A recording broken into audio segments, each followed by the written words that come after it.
We're live, We're Sam. on. What's up, man? What's up, man? How are you? Good. Happy holidays. Happy holidays. Great to be with you all. Thanks for joining us for Tackle Shop Confessions. Here live from Island Fishing Tqckle in beautiful Carson, California.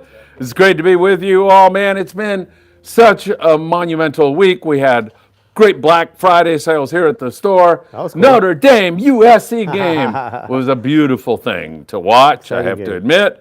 And shoot, man, I've just been enjoying running around tackle stores and just having the time of my life here, Sam. It's been fantastic. Put up a little video of Scott catching his bluefin tuna while I was pulling the hair on his legs. Scott's had 25,000 views, something like that. So way to go, Scott. And heck, one thing that I really didn't focus on too much was Facebook. 1,100,000 views the past 28 days. So I owe that all to you. What in the world? We got to talk long range tonight. The boys are down there on that fish that you and I were on, down there at 270, 300 miles south of the border. The Royal Polaris had great fishing. I know Mitchell, who's been a mentor to you, is on the Vagabond. I'm sure he is down there now. Just way too much to talk about. Way too many questions already coming in. Man, and a very special story about you and a pongero down there that I can't wait to hear the details on. That sounds like a great thing.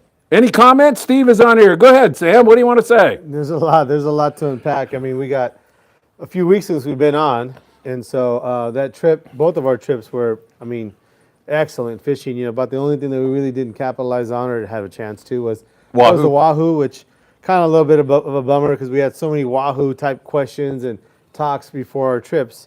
But that's fishing, you know. But the fishing that we did have was, I mean, phenomenal. And one of the things that I feel like, you know, just the kind of optimistic side of me feeling like, man, if that fish sticks around through the winter and somehow moves and finds its way up next year, we're in for some, I mean, you know, it's hard to say, right? We always say, well, how much better can it get?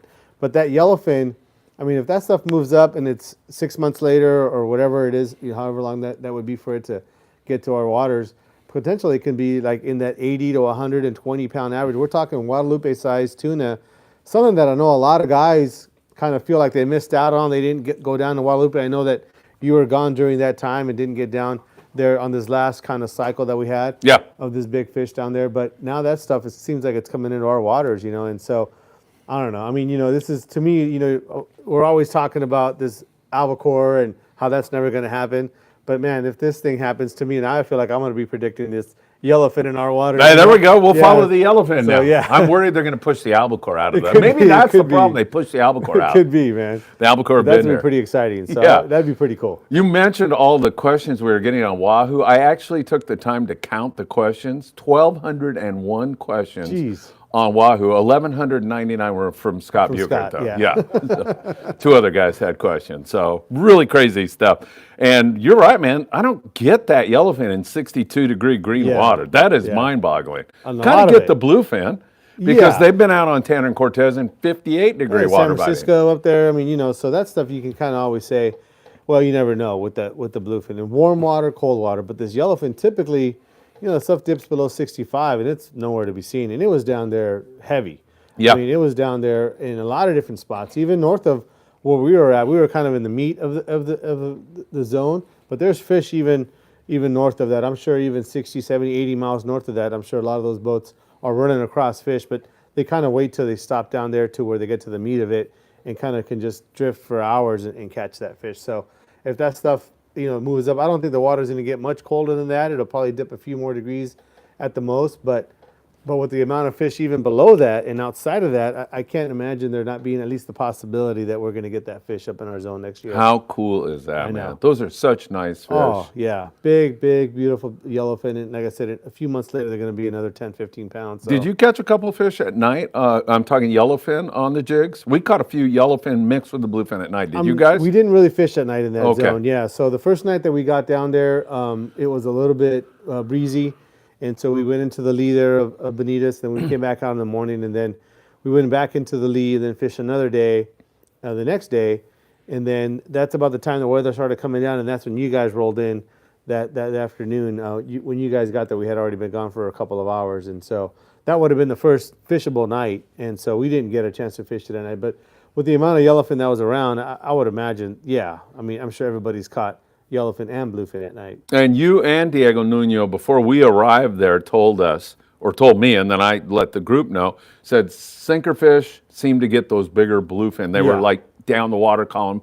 Yellowfin seem higher, and you were right on, man. Yeah, that you know, I mean, the bluefin down there were big, but they weren't really. They were mixed with the yellowfin, but it wasn't like you were catching one yellowfin, one bluefin. It wasn't mixed in that way. It seemed like the yellowfin would come through first. You would catch 15 or 20 of those, and then all of a sudden you would start catching some bluefin, and it wouldn't be straight bluefin, but almost like it would switch over to straight bluefin after the yellowfin, and definitely those fish were down deeper. So I think that was a key on I'm sure all the different trips have kind of the same thing.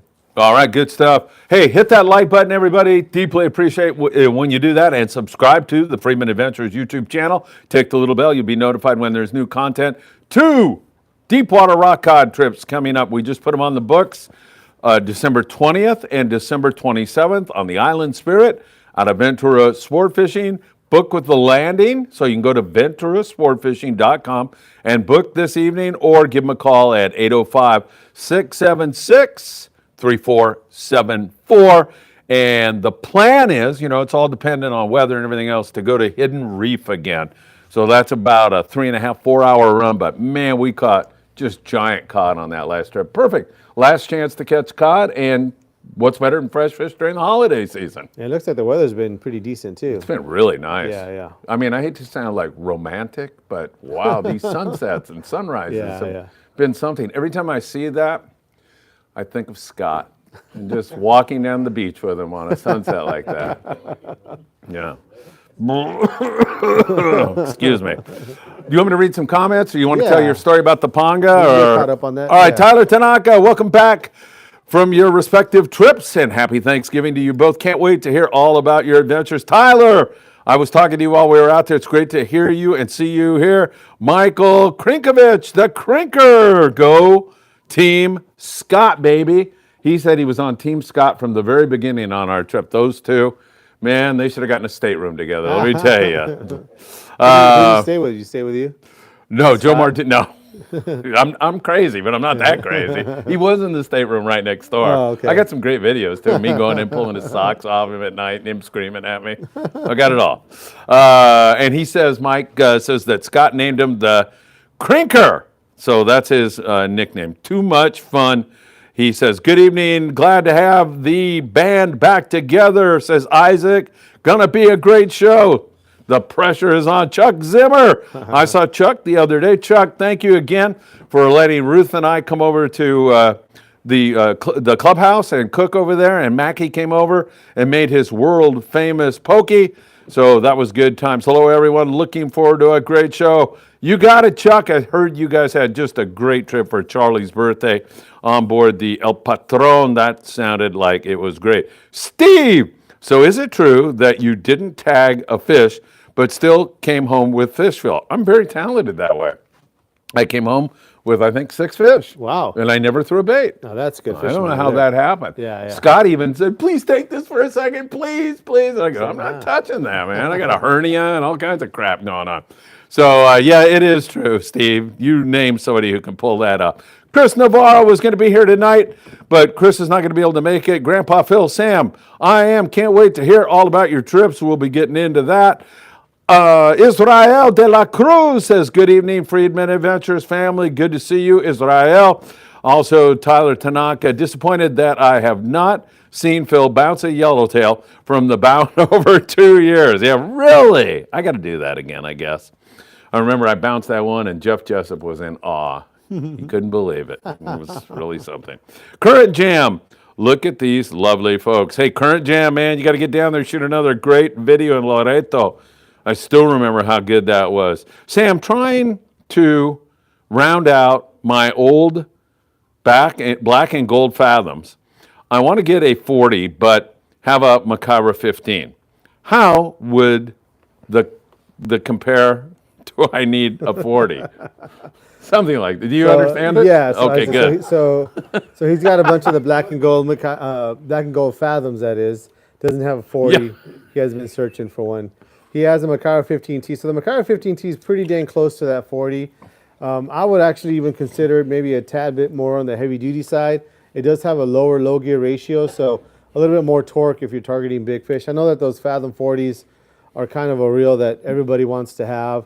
I actually think I might even have one left here if you want to pick that up, Isaac. I have one more of those black and gold ones. But honestly, at that line class, that Macara 15T is pretty hard to beat, mostly because of that lower low gear ratio. I think it may have a little bit nicer drag, but that being said, both of them have more than enough drag for the size of reel that they are, and I think they pretty much will hold about the same amount of line. So, yeah, if you already have the 15T and aren't looking to get another reel, I think you'd be okay. If you're just looking to make the set, I might have one here for you, but I actually would put the 15T as maybe a slight edge in just torque and overall build and power. Excellent question and way to translate, Sam, that question.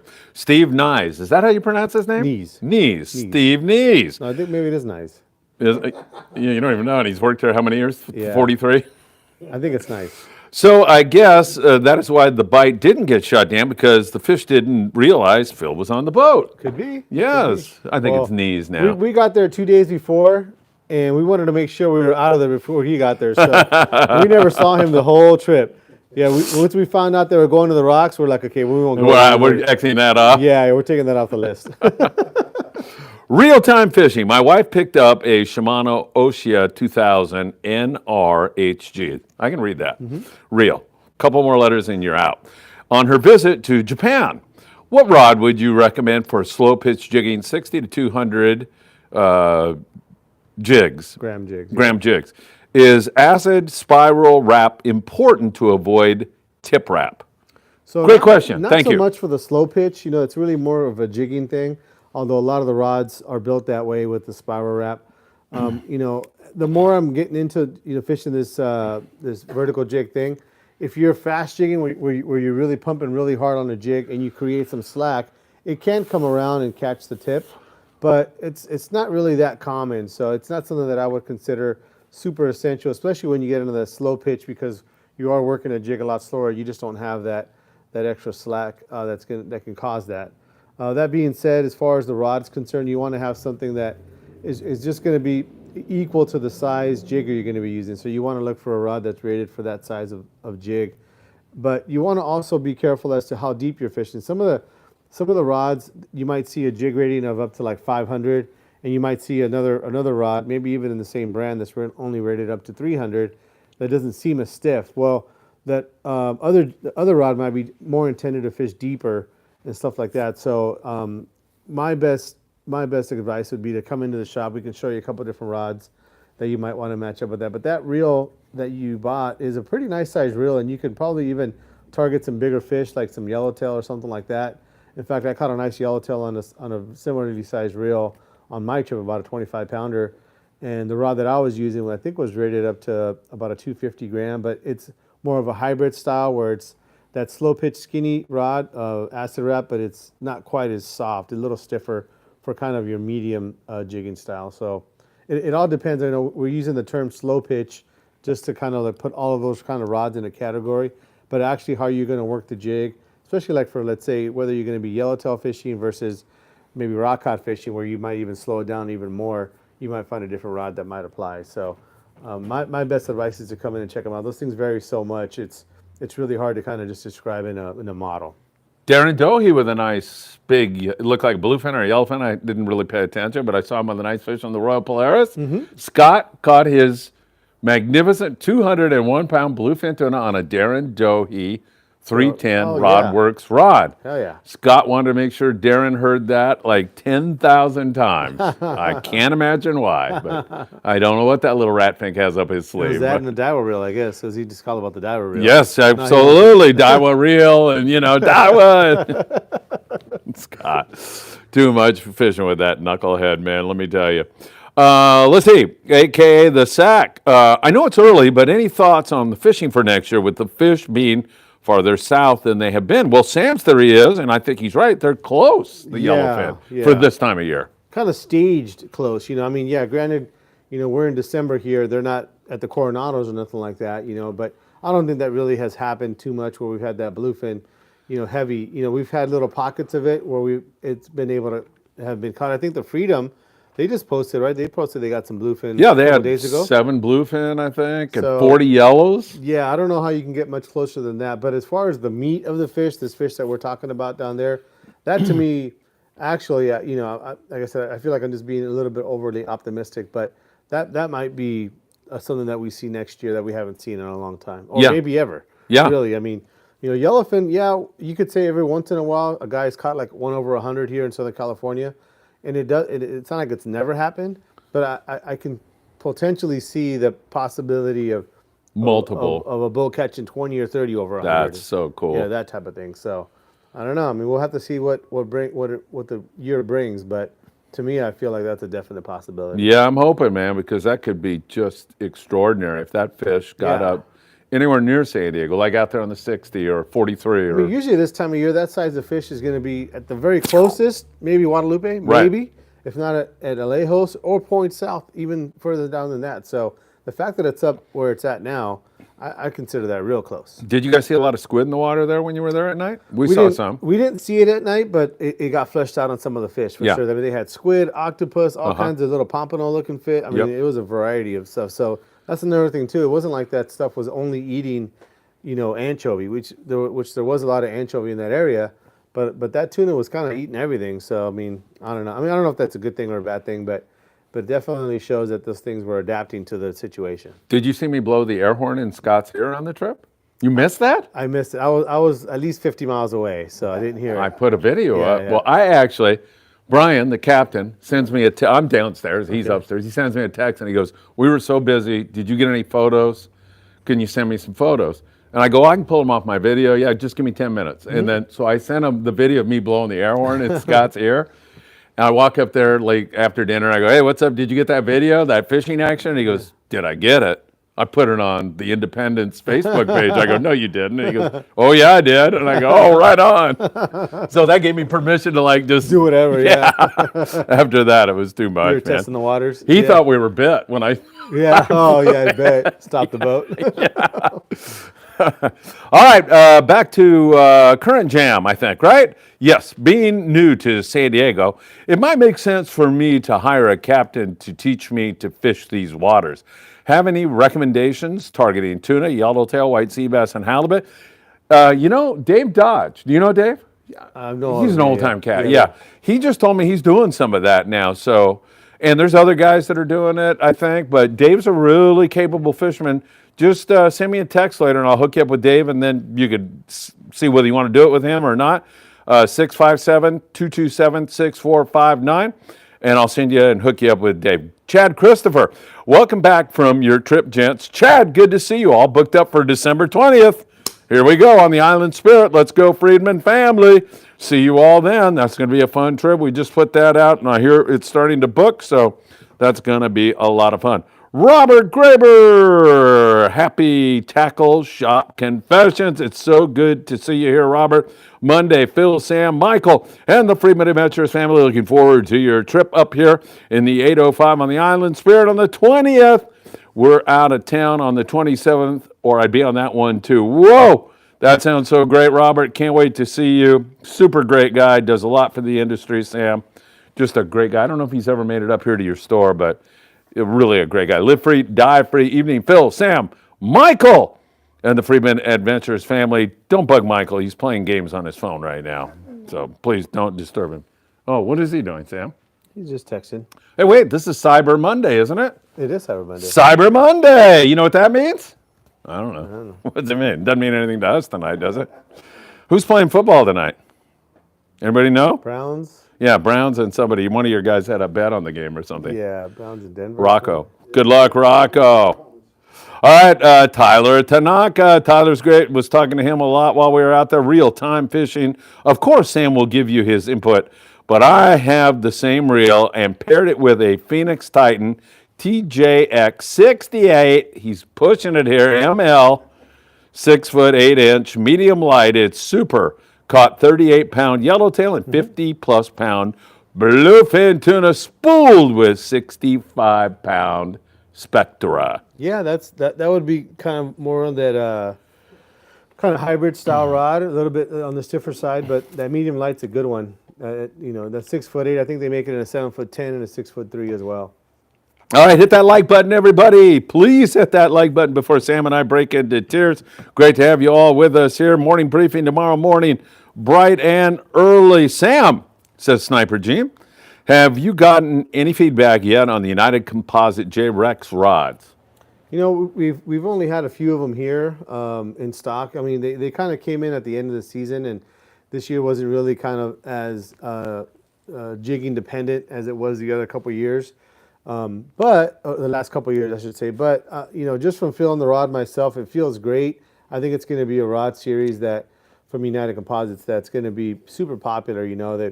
They got pretty much all the actions just perfect on it. It's got a little bit longer handle so that you can rest it on the rail if you need to kind of take a little bit of a break. But that J-Rex series, I think it's a rod they're going to sell quite a bit of. All right, stay tuned, everybody. Sam has a great story about a pangero down there in Mexico while he was on the Royal Star. We'll get into that in a moment with you. Chris Navarro says, hey, Michael. Yeah. Are you feeling seasick or just missing Paulina? You just keep looking down the whole show. I'm just texting somebody, my friend. He's just texting his friend. Oh, you're texting your friend. Okay.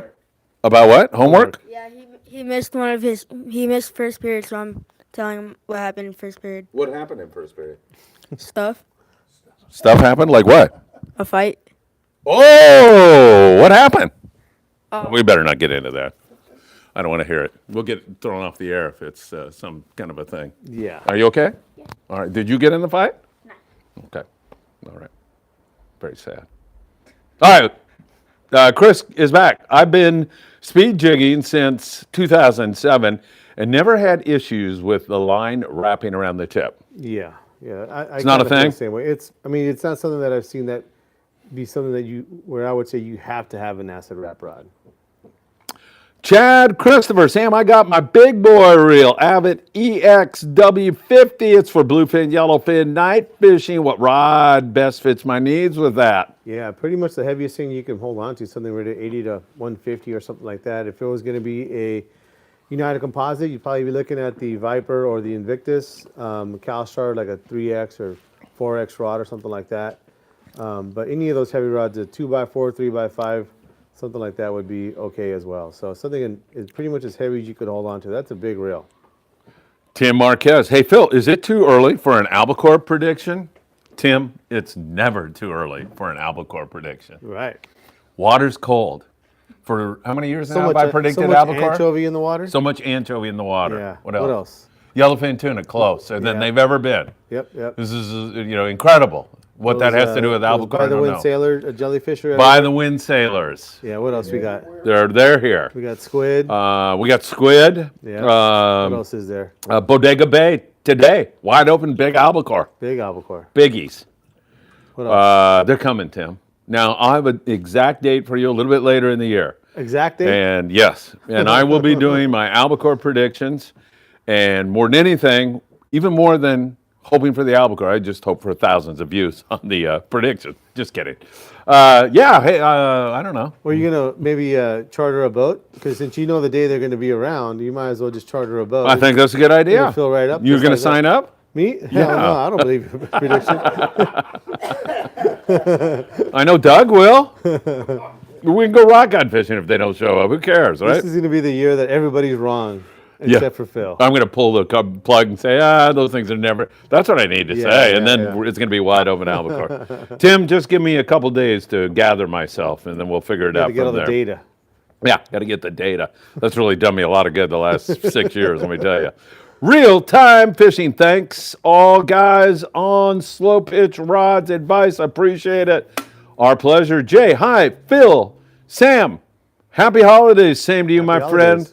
Love the show. And Phil, your funny vids. Yes, thank you, sir. I appreciate it. Scott Butchert. I knew he would be joining us tonight. I'm so happy. I haven't even read it yet. I'm guessing. Is it going to be a Wahoo question? I'm going to say yes. Let's see. I didn't look at it. I swear. I got a cow. Oh! Wow. On a Darren Dohe rod. Shout out to 310 rod work. Best rod ever. Got me a 201-pound bluefin tuna. Darren, in case you didn't hear that, Scott Buchert caught the largest bluefin tuna of his career. His whole life. Of his whole life. In fact, the captain, Brian, looked at him and said, "Are you ever going to land this damn thing?" It took him so. No, I'm only kidding. He did a magnificent job on your rod, and Scott wants you to know it. Is that good enough, Scott? The Crinker's on here now, Michael Krinkovich. So I won the big raffle prize with Phil. It's a Daiwa Saltiga LD 48 single speed lever drag. It sins forever. Please give me a pairing rod and application. Thanks, Sam and Phil. Number 23, Michael. I told you that would be the lucky one. Well, that's a pretty versatile reel, so it really kind of just depends on where maybe you might have a hole in your lineup. But personally, myself, I would look at that as maybe like a yo-yo reel or maybe even a Wahoo reel. So I'd probably be looking to pair that up with something in like a 7.5 to 8 foot, 30 to 60, 40 to 80 range, something like that. And I'd probably use that for some yo-yo fishing. So, but you know, that depends on where it falls in your lineup. If you already have a couple yo-yo rods, you might use it for something else. But that's what I would use it for. All right, very good. Jay says shopping. Shopping. Yeah, very good. Tyler Tanaka. Phil, can you share the details about the trip on the 27th? Of course, Tyler, and I sincerely hope you can make that trip. We leave at a special early departure time, 6 a.m., come back at 4 p.m. The price, even though we're leaving early, remains the same. I think it's $150. I'm not positive on that. You book through Ventura Sportfishing at venturasportfishing.com, or you can call them at 805-676-3474. And when you go on that website, there's tackle recommendations, which will include 16 to 24-ounce torpedo sinkers, what-pound tests. I think it was 3/0 circle hooks. They've got all that there for you. And, of course, I'll be there to shoot a video or photos or whatever it is we're going to do. And once again, it should be a really, really fun trip.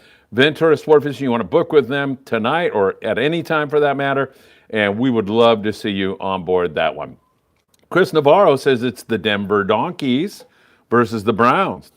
Denver sucks or what? Are they a shitty pardon me, are they a lame football team? Whoops. I think they're losing. Oh, okay. Oh, no, they're winning.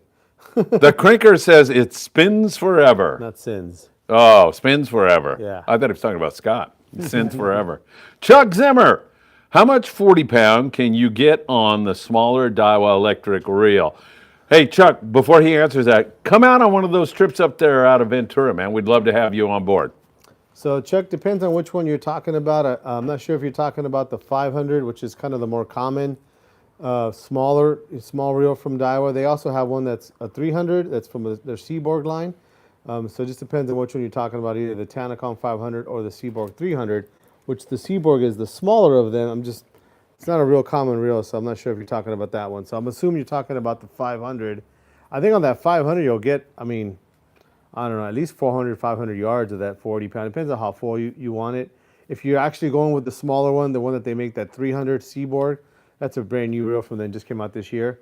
I think the 40-pound might be a little bit big. You might only get about 300 yards on that one. But if you're talking about the 500, I know it'll be at least 400, if not 500 yards of that 40-pound. Lots of people watching the show. Tons of questions coming in. Thank you so much, everybody. Hit that like button. We deeply, deeply appreciate it. Chris Navarro, or no, I'm sorry, Mackie. Hey, Mackie. He's in our studio audience. Mackie says, Sam, what electric reels have the auto jig setting? And what exactly is the auto jig setting? I'm not really sure which ones do it. I'd have to go over there and look at them. But generally the smaller reels that are made to have that jigging function. So it's going to be something where it'll actually bring the line up and then stop, and then bring the line up and stop, so it'll jig for you. So it's kind of cool too. You can put that thing in the rod holder and it'll work a jig on the way up. So, it'll usually say it right on the front. It'll say like jigging setting or something like that. But Mackie, honestly, I'm not really sure which ones do. I don't want to give you bad advice. Chris Navarro, Sam, what is the price range for an electric reel? Something for deep water caughting. So as far as the stuff that is kind of a major brand, U.S. Distributed reel, it's going to be starting at right around $600 for that 500 size Daiwa Tanacom. Brian Henley is a great guy. We got to be really good friends on this trip. Now, I didn't even tell you this, Sam. Brian, I forgot to tell Sam about this. Remember Brian called you and bought all the tackle? Oh yeah, yeah. You Yeah. took the stuff down. You forgot it. I got halfway to San Diego. Oh, you did forget And I'm it. like, where is that tackle? I called Mackie and I go, Mackie, do you remember we were offloading all this Mexico stuff? Did we offload it out of the car? Mackie goes, no, that was before you got the tackle from Sam. So I'm like, oh, God. So I go all the way back to Pedro. I think it's in the office. I walk in and Strasser, the owner of the Independence with Paisano, they asked me to leave the key so they could have a meeting in the studio. So I go walking in, and there's Brian, the guy that runs the Independence, and those three guys. And so I'm just like, they're having a meeting, and I'm like looking everywhere, and they go, what the hell are you doing? And I go, I am so screwed right now. This poor guy bought all this stuff, and I never found it. Really? So I went to San Diego, and I walk up to Brian, and I go, Brian, I got good news and bad news. Bad news is I can't find your tackle. The good news is we'll figure it out. We'll take care of it. I don't, if you have to take my credit card in there or whatever, we'll figure it out. And if I find it, I'll take it to Sam, or you tell me what to do, and blah, blah, blah, blah, blah. And so we got to be really good friends. So, hey, Phil, greetings from Ferndale. Awesome What was 8 the days. solution? Hold on, I'll tell you. There's an air of mystery to this now. Going to do it again in 2025. He's coming back. Let Sam know the tackle pack you put together made all the difference in the world. And he said, say hi to Free Spool. Did you know that whole thing? Yes. Yes. I heard Okay, about we'll tell Yeah, that yeah, story yeah. in a second also. Oh, wow. So, Brian, guess what? I found it. You did. I found it. So I'm going to ship it to you. I was going to send you a message and tell you I need your address so I could ship it to you. So you're not going to have to worry next year, man. You got all your tackle for 2025, and we might actually catch some wahoo next year. And Free Spool is a reference. Should I tell that story? Why not, right? Or Sure, I guess. I mean, Scott Buchert was goofing around on the trip. who did you do that to? He did it to this kid, Sean, who was with Danny Illustri and that whole group of really cool guys. And according to Scott, Sean had played like he was going to throw him in free spool. Just played like it. Well, Scott did the same thing, only he hit his free spool. The guy's reel goes like this. He loses his jig. He loses his 100-pound bluefin. And he was remarkably courteous about the whole thing. The wrong guy would have killed him. Yeah. And like everybody's like, why would you do that, Scott? So I've got it all on video. I'm sorry. He's trying to explain. It's the funniest thing. So that night I go, Free Spool, man. That's his new nickname, Free Spool. And it took everybody on board was, hey, where's Free Spool? So that's that. Brian, miss you already, my friend. I even took Brian to the airport. I felt so guilty about screwing up his tackle pack. So, Brian, at least you and I got to be good friends on that trip. That was awesome, and I hope you're doing well. And I told Mackie, I don't even know if I told Mackie, but he invited us to go up there to Washington. They catch all kinds of salmon, and he'll take good care of us, so we'll have to do that. Raul Almaraz. Raul, good to see you, my friend. Phil, Sam, glad the show is back. Sam just bought an MK-10 and spooled it with 80 pound. Now I need a rod to pair it with. Any recommendations? Yeah, so that reel it's a small reel, and so he put some heavy line on there, so it's going to really make that situation really, really versatile. Meaning that it's a small reel, so you can put it on a small rod, fish 30 or 40 pound test.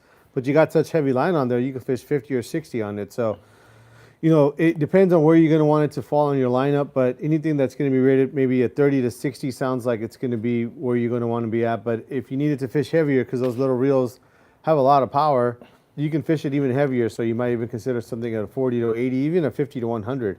So, Raul, it just really depends on kind of where it falls in your lineup, where you feel like you may need a little bit of help in your arsenal. But anything from honestly even down to a 20 to 50, depending on the brand, but all the way up to like a 50 to 100. It just depends on where it's going to need to be in your lineup, and that's something we get asked a lot on here, and I feel bad because I want to tell them a straight answer like, buy this rod, you're going to be happy. But they may already have a rod and reel that is what I'm telling them. So maybe they need something heavier or something lighter. So especially with a reel like that is so versatile. It's a small reel in size, but it's super powerful. And so that reel can be fished way heavier and also can be fished way lighter. So, Ro, it just depends on where you're at as far as what you need. As far as the length, 7.5 foot to 8 foot would be recommended, but it really just depends on where it falls in your lineup. The way you set that up, you can kind of almost go anywhere.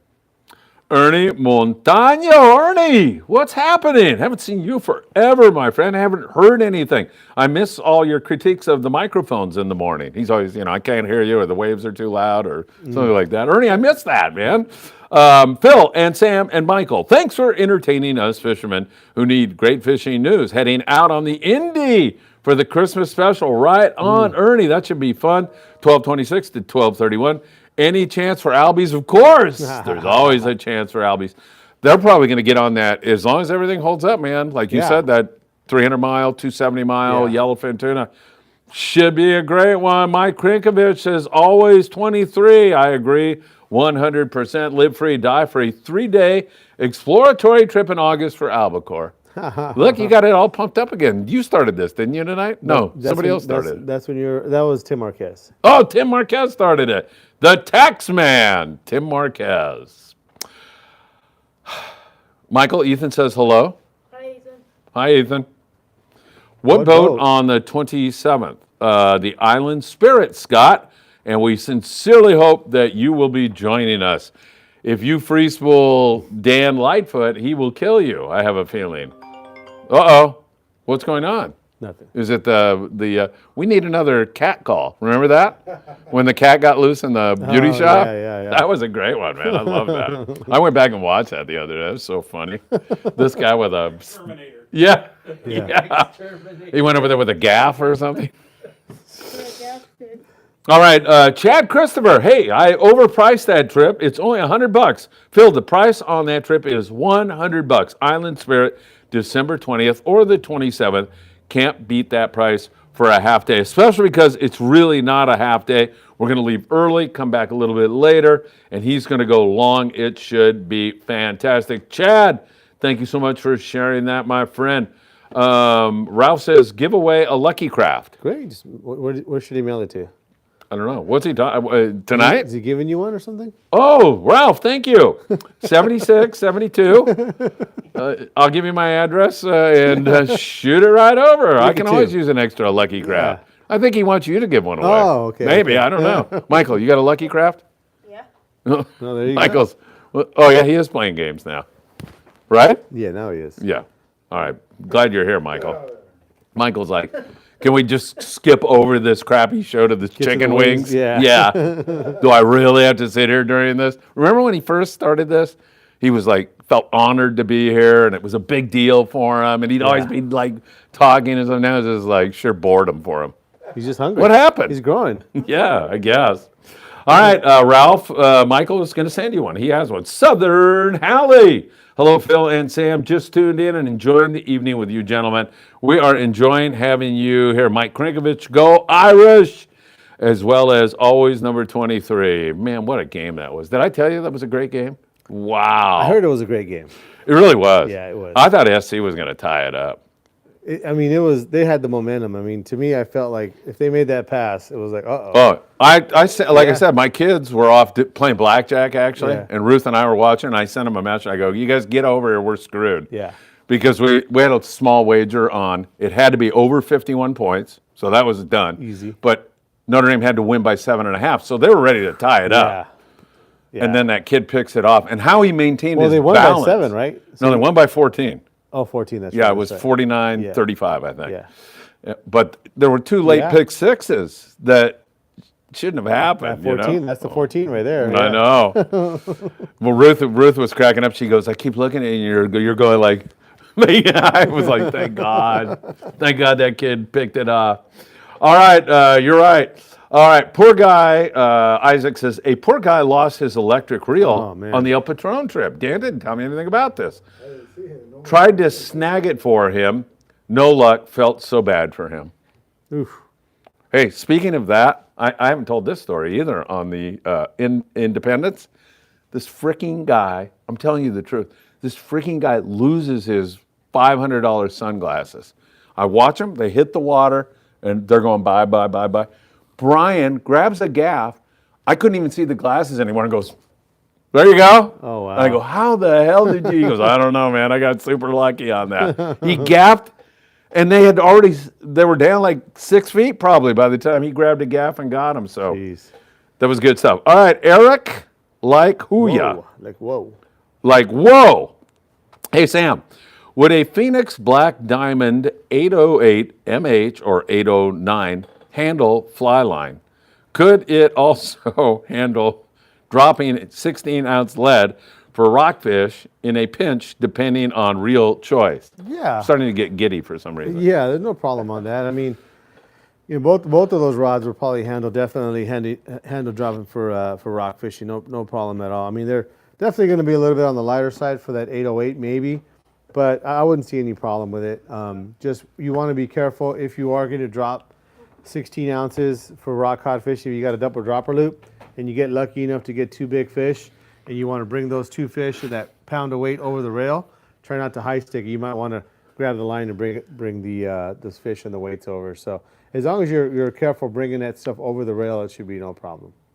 Doug Tilk, who's here in our studio audience tonight. Doug, it's always great to have you. This is a funny one, dude, for me, because is it true that Scott's big bluefin was weighed in with a 2-pound calico bass in its mouth?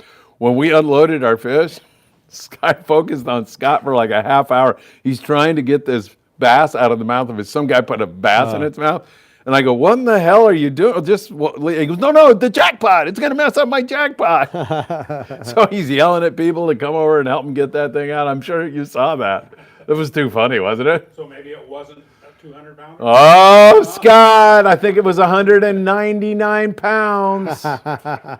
He got it out, Doug. Yeah, we'll give the little crook his due on this one. Tyler Tanaka, Phil, but what boat? Oh, I'm sorry, Tyler.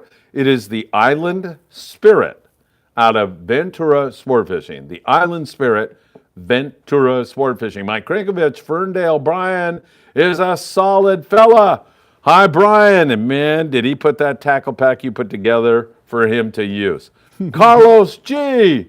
Buenas tardes, gents. Hey, Carlos, great to see you. Mr. Phil, how much are those 8-day trips? You guys got them good on the Indy. Congrats to Scott on the Cal. I'm so happy to see you guys back on the air. Carlos, good to have you with us again.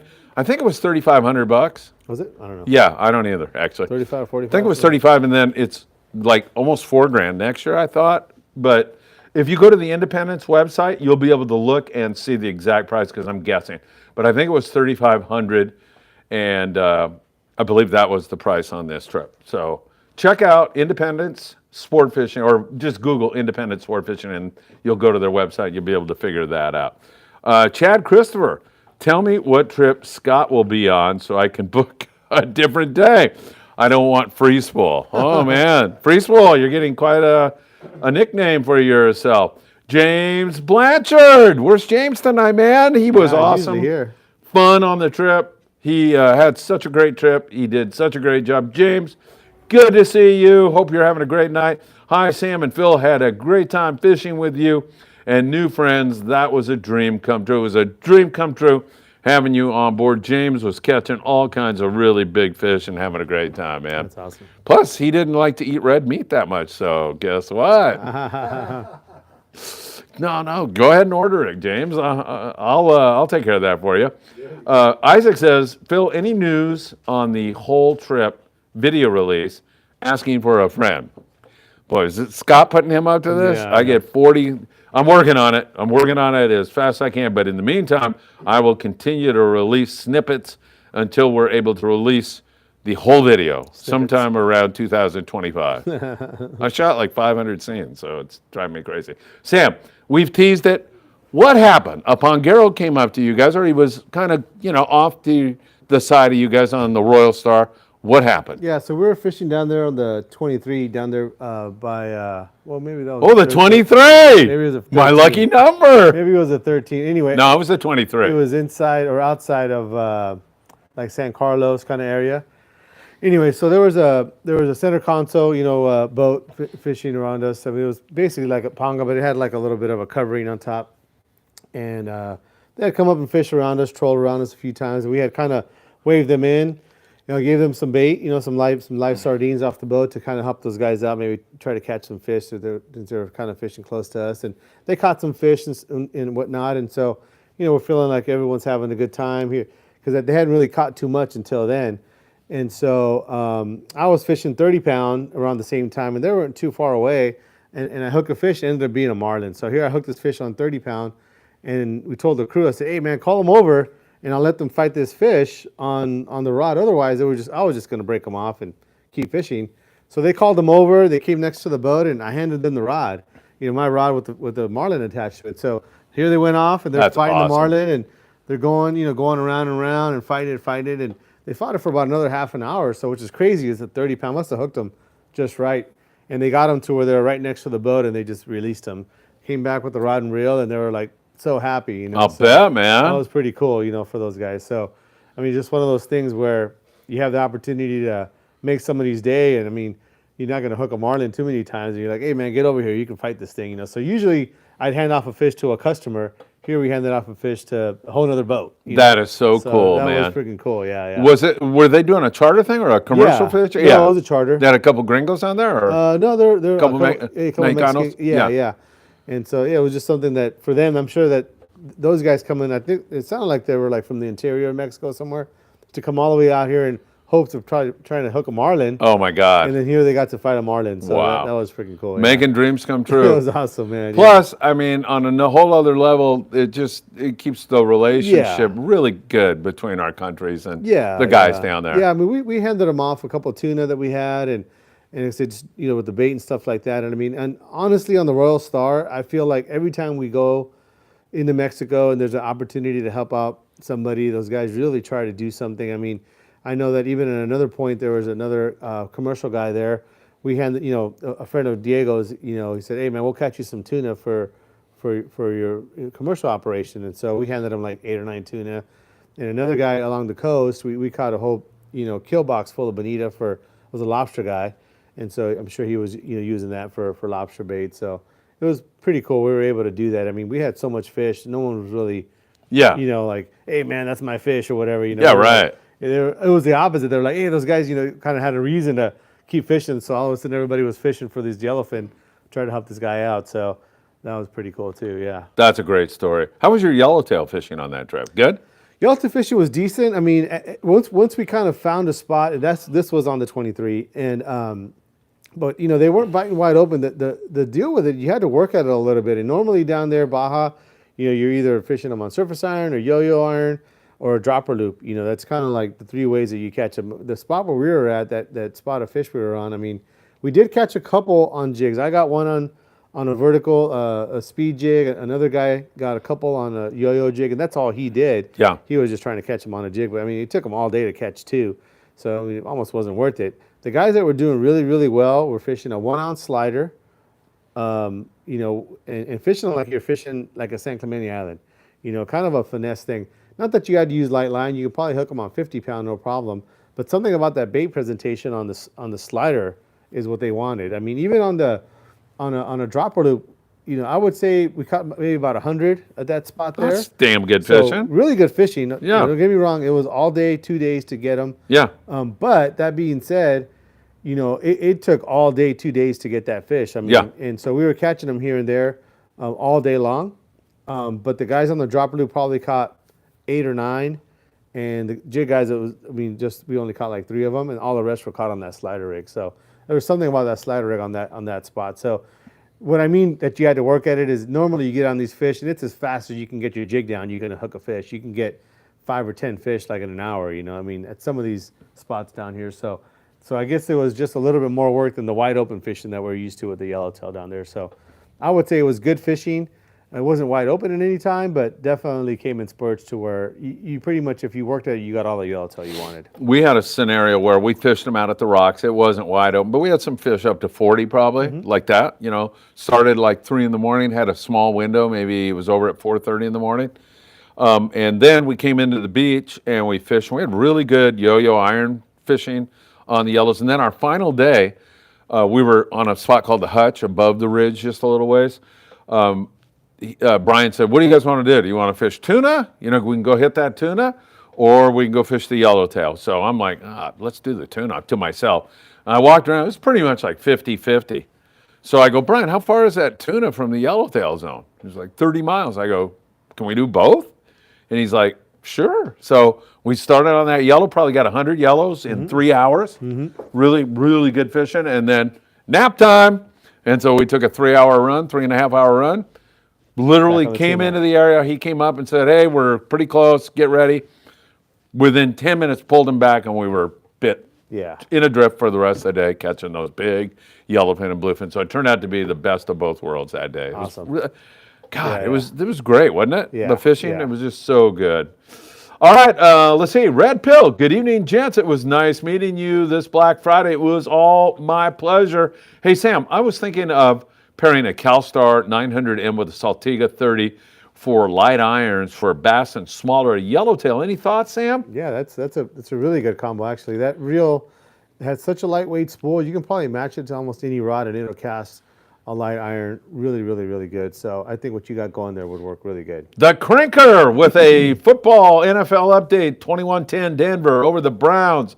Mike, could you type in your address? Scott wants to come over and watch the second half with you. Chad, Christopher, Sam, Phil, for that deep cod on the Hidden Reef trip, what jigs do you suggest to be able to catch the biggest cod? Is it fresh bait, squid, or jigs used like bluefin tuna? What would you use?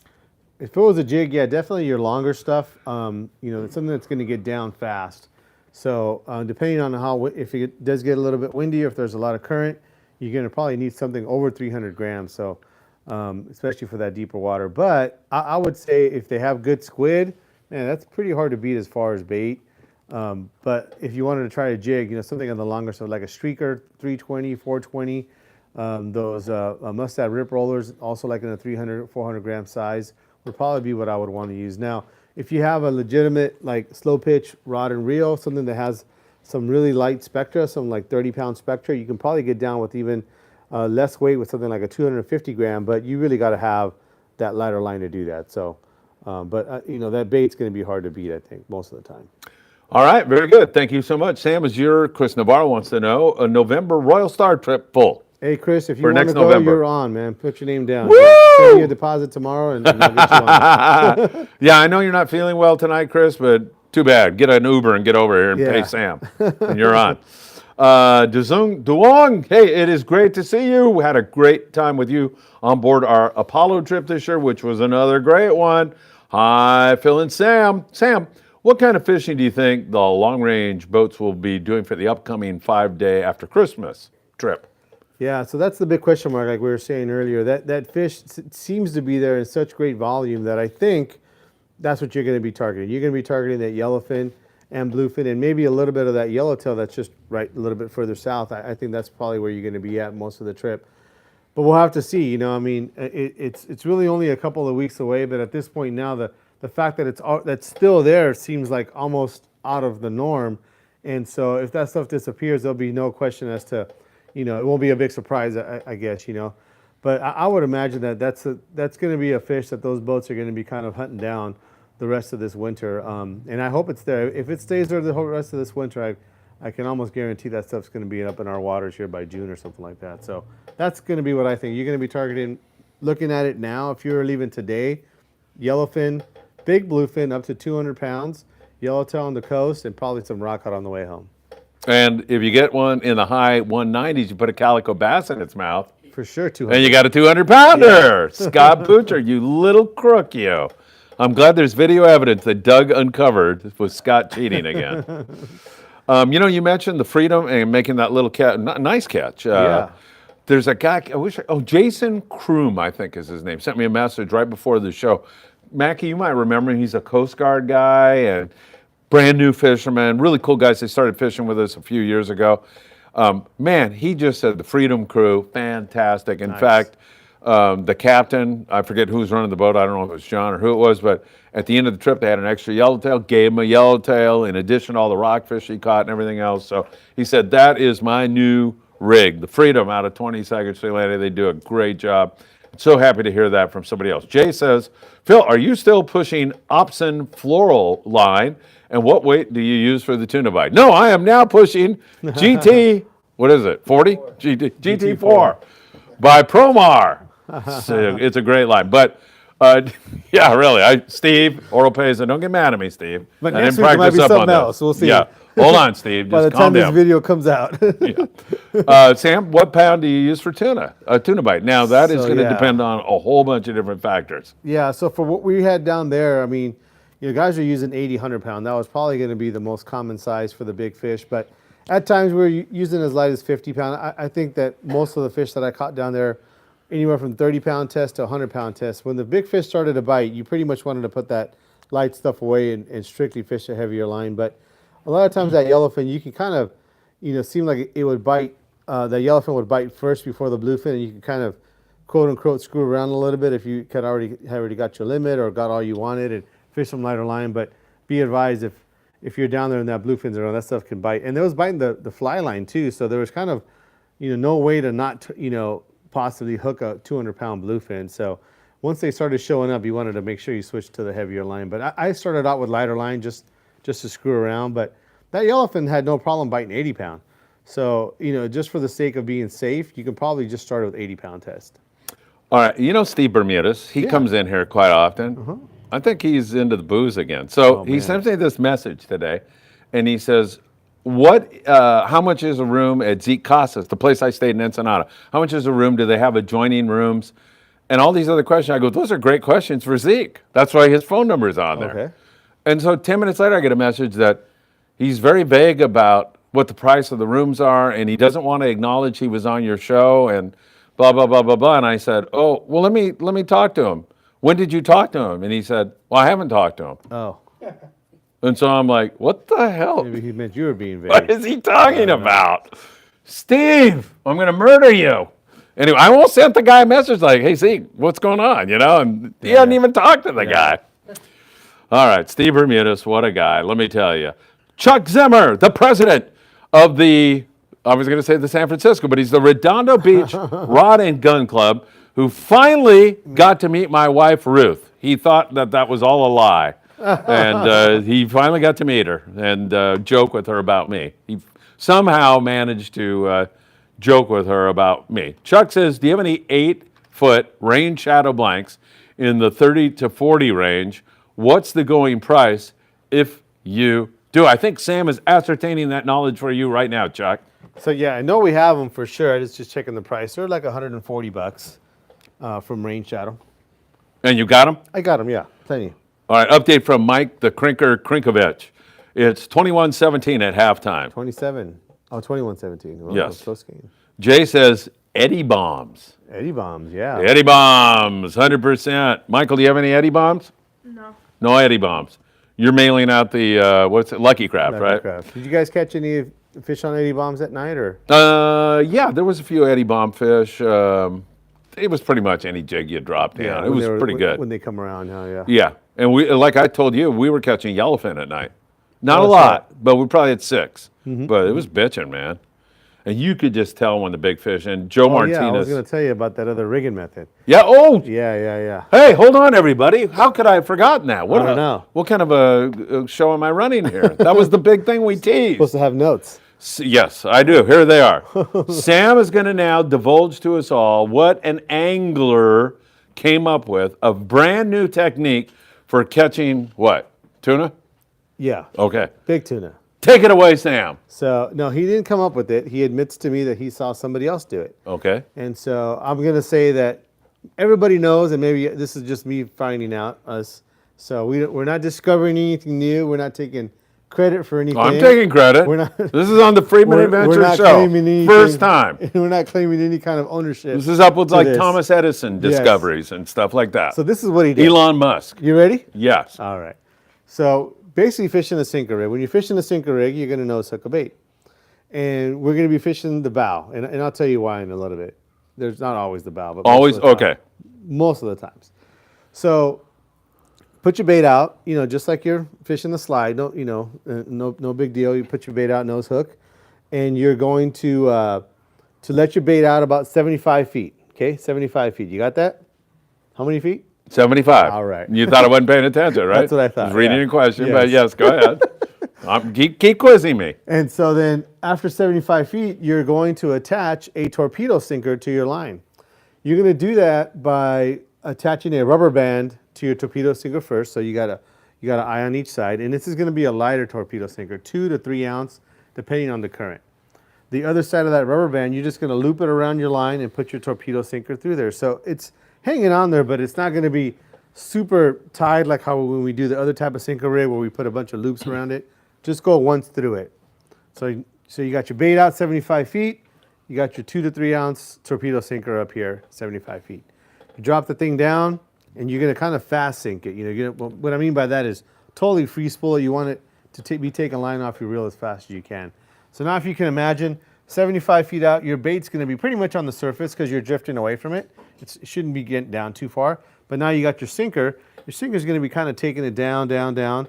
And you're going to be letting it out to 300 feet. So you want to have a mark on your reel at 300 feet if you could, or you want to guesstimate that a little bit. But 300 feet seems to be the sweet spot. Once you get it down to 300 feet, now your sinker's going to be, so you had 75 feet plus 300, it'd be at 200 feet between your sinker and your reel. You're starting to lose Michael. So now you're going to have it like that, right?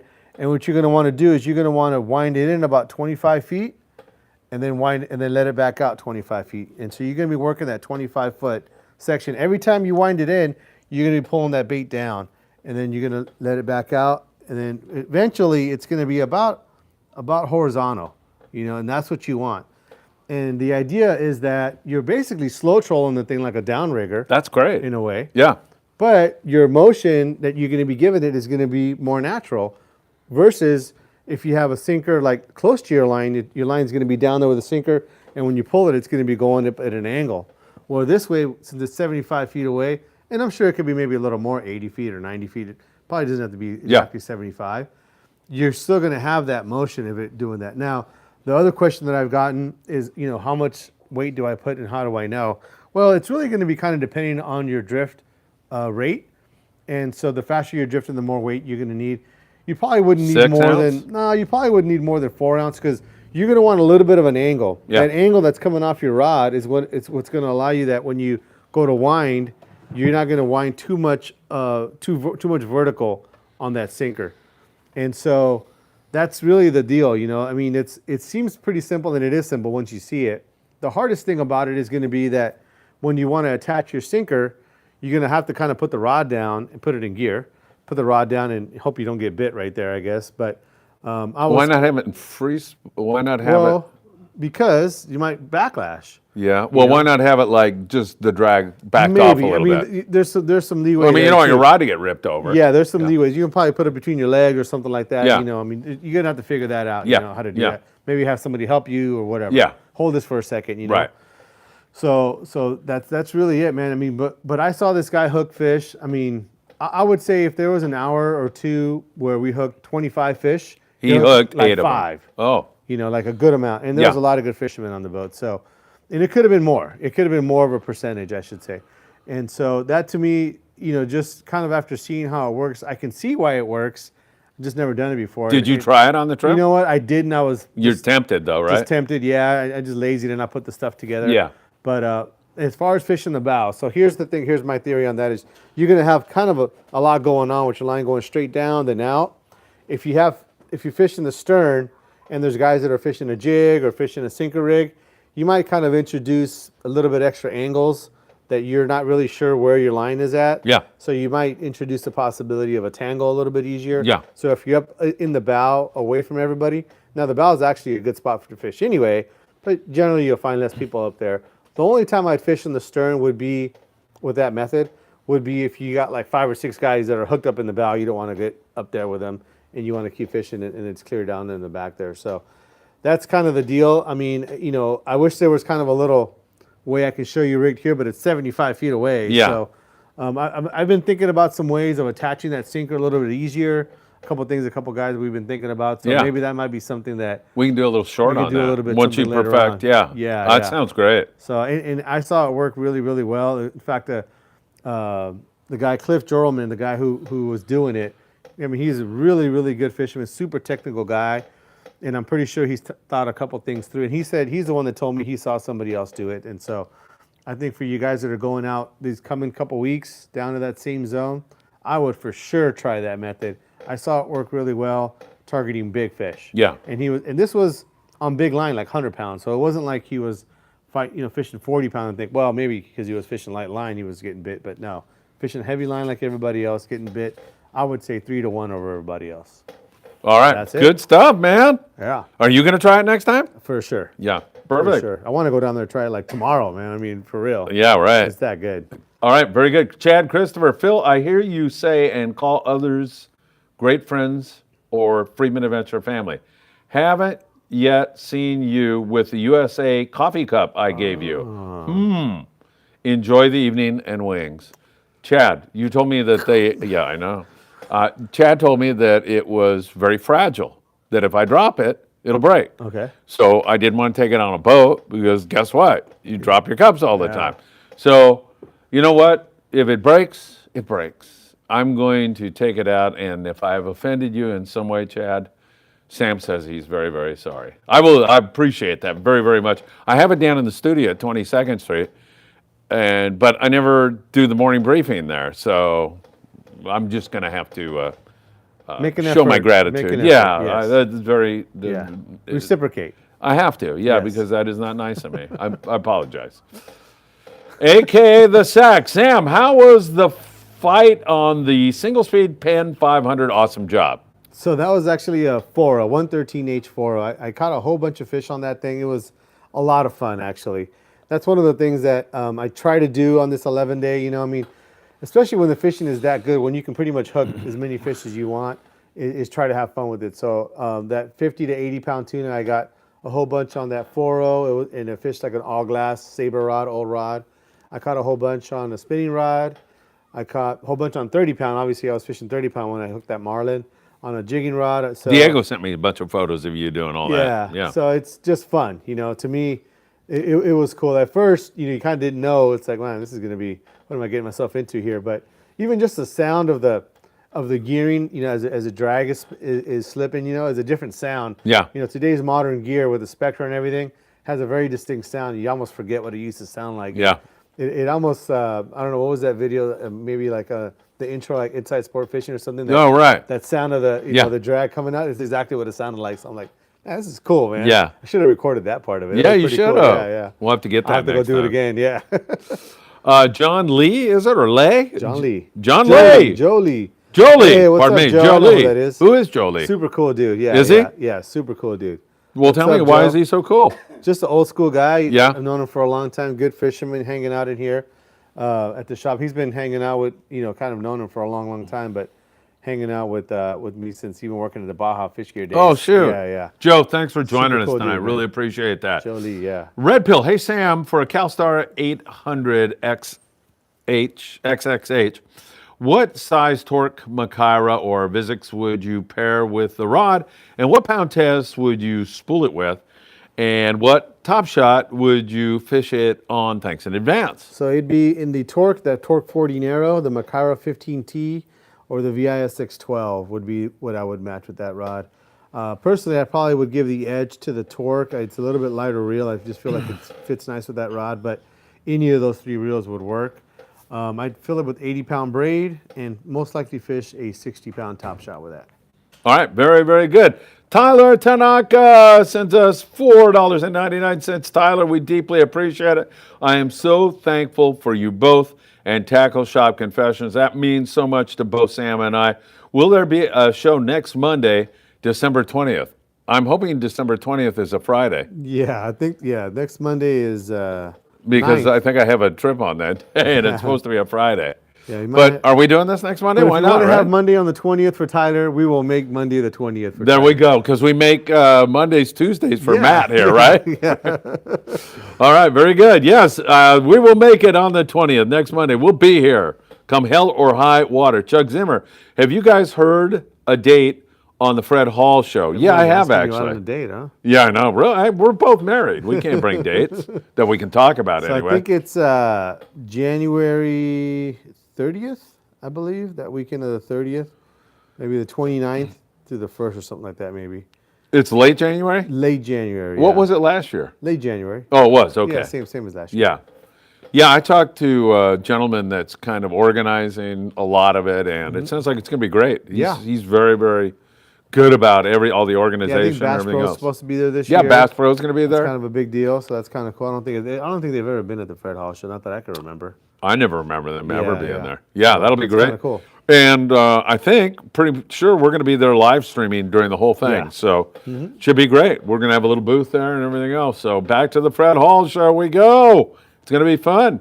Thomas Kong. You thought we were getting out of here, didn't you, Sam? Now a ton of questions again. Hi, I'm new to offshore fishing. How does adding a sliding sinker after the presentation when fly lining, is it to get the bait deeper in the water column? When would you go to the sliding sinker? Excellent question, Thomas, and it's very apropos now because we talked about that a little bit. Yeah, so even besides the sinker rig that I was talking about, in fact, the guys who were doing the best were using a sliding sinker on this trip. So, Thomas, yeah, for sure, it's to get down to a deeper water column. Sometimes you're fishing the bottom, and you want to be able to have a situation in which you're going to have your bait on the bottom, your sliding sinker, and your bait here. When a fish comes and picks that up, like a halibut or other bottom feeder down there, is they can pull that bait and swim away with it without having to pull the sinker. So the line will just go right through the sinker, and you can feel a bite and allow that fish to basically turn the bait and get it in its mouth. So when you set the hook, it's in the right spot. So that's another reason bottom fishing, or when we were fishing that yellowtail, that seemed to be the key. We needed a fish pretty much stuck to the bottom, but they wanted that sliding sinker. So when you're fishing offshore, like how you're talking about, definitely to get down a little bit deeper. Sometimes the fish are around and they'll be down there at 150 feet, 200 feet, and they just don't come up to the surface. They're just staying down there. So fishing a sinker is a way to get down to them.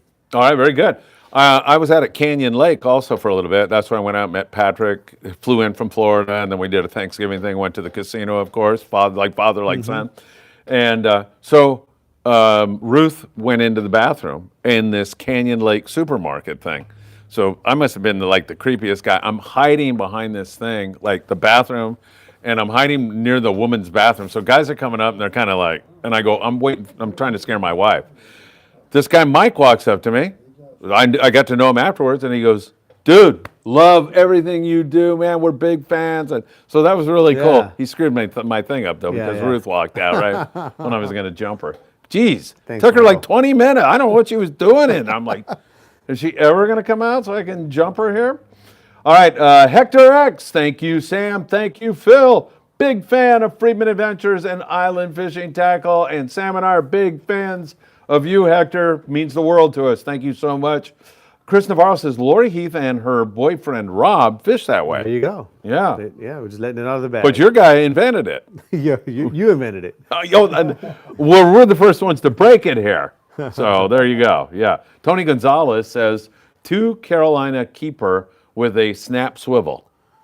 I think that's what he's saying about where to put the... Yeah, right. The sinker, right? That might work. And that is one thing that some guys were doing. Not necessarily the same thing I'm talking about, but they were using a sliding sinker, like a 3-ounce sliding sinker or so, and they were putting a Carolina keeper in front of it and behind it, and so that kept that sliding sinker in place. And so a lot of guys will use a Carolina keeper, and typically you only need one below it just to keep it off the hook. But I know that the guys that were doing that were also getting a bit better than the guys who were just putting a sliding sinker right to the hook. So there was something about having that separation of your weight to your bait. Now that 75-foot separation seems to be even better. All right, good stuff. By the way, we are headed to Mexico at some point in time. I think we're going to shoot for the Feast of the Epiphany or Dia de los Reyes, probably like January 6th or 7th, something like that, to go down and hand out a bunch of stuff, as well as get all the gear that's been donated for the kids on Cedros. I'll be working with Diego now. I got to focus on that a little bit and make sure I get that all organized. But we're going to probably stay with the guy that won't answer, Steve Bermudez, even though Steve Bermudez didn't call him. Going to be sold out. You're going to be there. There's going to be no room. Hey, Zeke. Zeke said that we can't do it there. Yeah. Have you talked to Zeke? No, I haven't talked to Zeke. Oh, okay. Just assume that, yeah. Yeah. All right, so we'll probably do that. And I want to get Dan in. I want to get all these schmucks that are sitting in here. What? Doug Tilk's asleep now? You must be watching Michael Limon too much. Anyway, I don't know why I zoomed off into that, but let's go to Tyler Tanaka. Correction, next week Monday, December 9th. No, we're doing it the 20th Yeah, we're doing it the 20th. on Monday. That is for sure. Thanks, everybody, for being here. Again, hit that like button. We really appreciate it when you do that. Jeff Fuchs says, happy holidays, guys. Great show, Phil, Sam, Michael, and gang. All right, thank you very much, Jeff. It's good to see you here. Sniper Gene, Sam, what's your favorite tiny 2-speed reel? Wow, there's a couple that are nice. I mean, I personally own the Saltwater 22 speed. I actually caught a ton of fish on that reel. It's a pretty nice reel. But that Makira 8 is, I'm sorry, the Talica 8's a really good one too. And then in the Fathom, they make a smaller one as well. They make like a Fathom 10, I believe. Pretty nice little reel. So all of those are good. But you got to go back to the original one, the Avit SX. I think you can't go wrong with that one. They're all pretty good in that small size. You're not really fishing super heavy line, and so you don't really need to worry about having it be super tough. Oh, also the Accurate makes this little small, even their single speed reel. No, they're super lightweight. So all those small ones are pretty good, Sniper Gene. All right, good stuff. Thank you so much. Chris Navarro sends us $20 and says, glad you guys are back. Get some wings. Woo. Are you hungry for wings tonight, Sam? Yeah, I want to eat them. How about you, Michael? Oh, now he's smiling. Wow, I haven't seen you beam like that for so long. That's great. Chad Christopher sends $20. Chad, I wish I had that call. Should we live stream us slopping up the wings tonight? Whatever you want, man. Should we do that? Mackie? Mackie says no. I say, hell yeah. More content, man. Huh? Maggie's an old man. Oh, Mackie's an old man. What do you say about that? Michael wants wings, says Jeff. Yes, he does. Sam, anything else? It's been a great show. Yeah. It's great to be back with you, man. That was a great story about you with the Pongero. I love that, man. Anytime you can make an impact on people down there in awesome. Mexico. It was fun for me, too. Right? Yeah. I mean, of all the fish you caught and everything else, that is going to be Yeah. one of your best memories, For right? sure, Handing for that sure. fish to that and watching that happen. And I just want to say, too, for you guys that came out for that Black Friday sale, a lot of guys were here and mentioning, how much they like the show and all that kind of stuff. So kind of just wanted to share my appreciation with you guys coming down and supporting the shop. It was Thank a you, great yeah. day. And just like always, the customers are really what kind of prompted me to do that sale. Back in the day, I wouldn't do it, just would be closed, stay home. But those guys wanted me to do it, so I did it, and they responded with coming down and supporting me. So I really, really, really appreciate you guys. Yeah, and I do too, because it's all of you who make this show and everything else we do so successful, and we owe that all to you, and just a good time to be grateful for stuff like that. Yeah. Chris Navarro says, make sure Michael eats all the meat off the wings. He does a good job of that now. Yeah, he's learned. Yes. You know who else does that? Patrick, my son Patrick. Same thing, huh? Who eats like a horse, but I don't get that whole thing. Israel de la Cruz. Phil, what was the conversation you had with the Pongero you met? Israel, I don't know if I can divulge it, but I was asking them how much it would cost to pawn Scott Buchert off on them for a week or so. I heard you guys were fighting over whether next Monday was the 9th or the 20th. Yeah, that's right. And the guy met Scott and said, you don't have enough money to have us take that guy. Let me tell you. They had some gear out, like gillnet gear, and they were doing some other stuff. And they just said, hey, could you guys do us a favor and be careful about, when you're driving around, don't run our gear over or anything. And, no problem, And I said, do you guys need anything? Brian told me, those guys need anything? Just, no, we're good. Thank you so much. They were really super cool. And I finally ended up telling them, if you do need anything, come back and we'll take good care of you. And they said, no, hey, adios. And it was just another nice, friendly exchange, Scott's really funny because whenever there's anybody who speaks Spanish, like we go to Sportsman Seafood and the girls back there all speak, he thinks like, oh, Felipe, he speaks Spanish. Phil, get over here. Phil, I don't speak Spanish. Tell them. And I go, they speak English, you idiot. Yeah. What are you talking about? But the Pongero, he was screaming at Brian, Phil speaks Spanish. Phil, get over here. I go, Scott, keep your shirt on there. I'm on my way. So good stuff. All right, I think that's it. Okay. Michael, thanks for contributing to another great show. That smile is back. Sam, great. And all of you, once again, it's so great to be with you all. Thanks for all you do. I do want to ask Sam before we sign off to tell you where his store is and the hours and everything else. Take it away, Sam. We are at 21809 Avalon Boulevard, City of Carson. Phone number is 310-707-1205. We are open Monday through Saturday, 10 to 6. Thanks once again to all of you who sent us a donation tonight. Chris, Chad, and Tyler, really, really appreciate that very, very much. We'll be back next Monday, the 20th. The 20th. December 9th. We'll be back next week. And thanks again, everybody. I'll see you bright and early for the morning briefing. Take care. All right, we made it, Sam. right. Beautiful.